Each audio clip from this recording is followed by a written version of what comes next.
These prisoner slave miniatures are free STLs by Brexit and available at Colts3D.com. They were printed using a Frozen Mighty 8K resin printer. To keep this video short, I'll only be showing what I feel is the best one that I painted out of these 5 miniatures, though all of the steps and colors used for each are present in this spreadsheet excerpt. To start, I primed them with Vallejo's German Red Brown, followed by Zenithal of USA Olive Drab, and then a second Zenithal of Desert Tan, with the latter only being from directly overhead. Once back at my desk, I used Army Painter speed paints to tint the base, flesh, hair, clothing, and metals. I use the same tone for the metals as the clothing, though later I'll highlight them differently to set them apart. I also use a speed paint to add warm shadows to everything.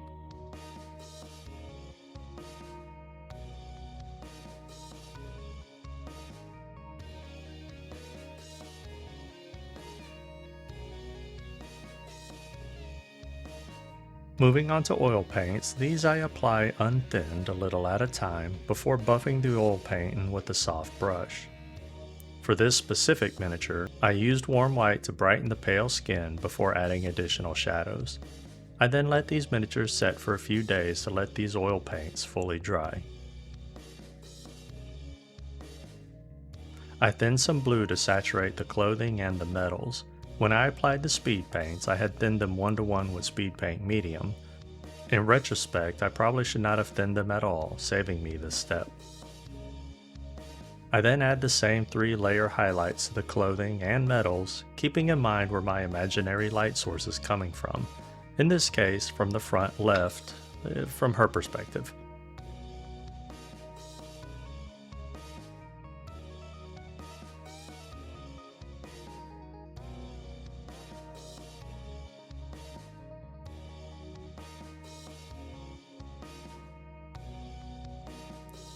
I then finish the metals by adding 2 additional highlights of a light blue and an off-white to make it brighter and somewhat set it apart from the clothing. Again, paying attention to how the light would hit these from my imaginary source, as well as making sure that they are applied to the further cylindrical shape of the cuffs.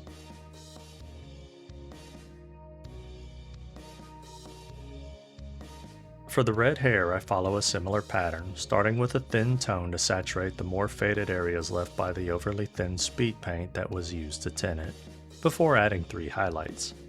Here I admittedly forgot to keep track of the lighting, and I added the same level of highlights all around the head, whereas the brightest highlight should have only been towards the front.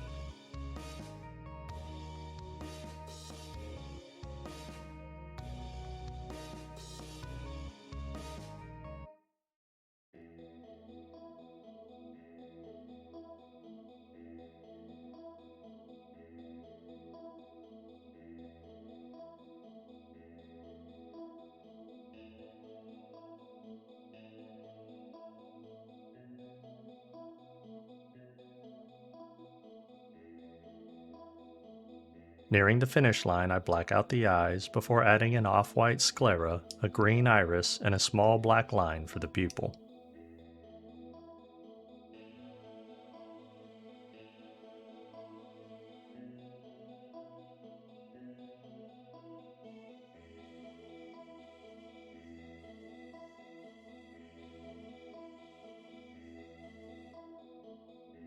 With the same off-white that was used for the sclera, I apply the brightest highlight for the flesh, and to correct any of the shadows that I got a little too overzealous with, such as on the bottom of the feet.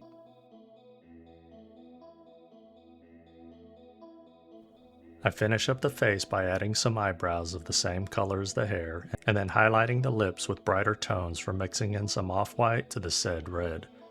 And lastly, a touch of just off-white. These highlights are only being added to the bottom lip. One additional note, when painting the top lip, just hit the underside of it. If you paint the entire upper lip, you'll end up with that surprise blow-up doll look.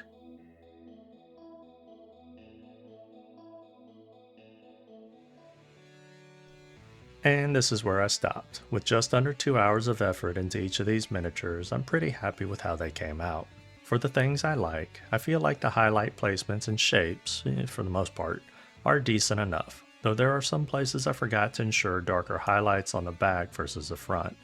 Most of the skin tones I do like, particularly the two darker and the two paler skin tones. The hair for all of these came out okay, again considering the self-imposed time constraints. I will say though I need to get faster at painting.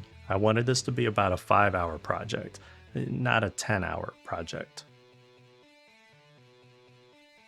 For the things I do not like, the Asian skin tone, as always, I find difficult to nail down, and in this case, as is typical for me, it's too much yellow tone, resulting in a jaundiced Lego Man-esque appearance. I also should have used a slightly different tone for the metals, maybe a turquoise, to further separate it from the clothing. Originally I was going to add a branding of a spider onto their shoulders, but I decided against it.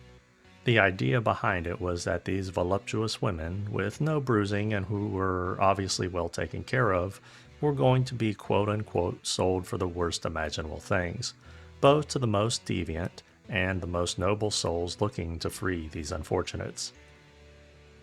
Only no, these would turn out to be a ruthless band of thieves and assassins who would, on their first night, taken to their new home, butcher the entire household, looting their valuables, and then returning to their den mother. This band would then pick up shop and move to the next town in search of more prey. Ultimately, I decided against having the brands, as I just might need some regular old helpless prisoners on the table at some point.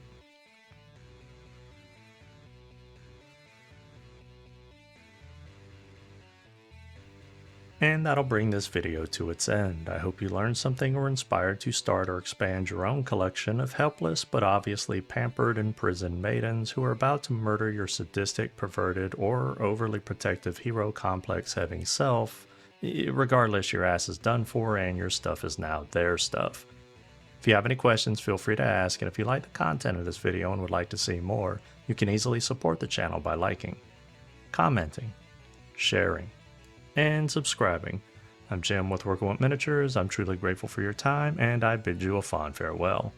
Until the next video.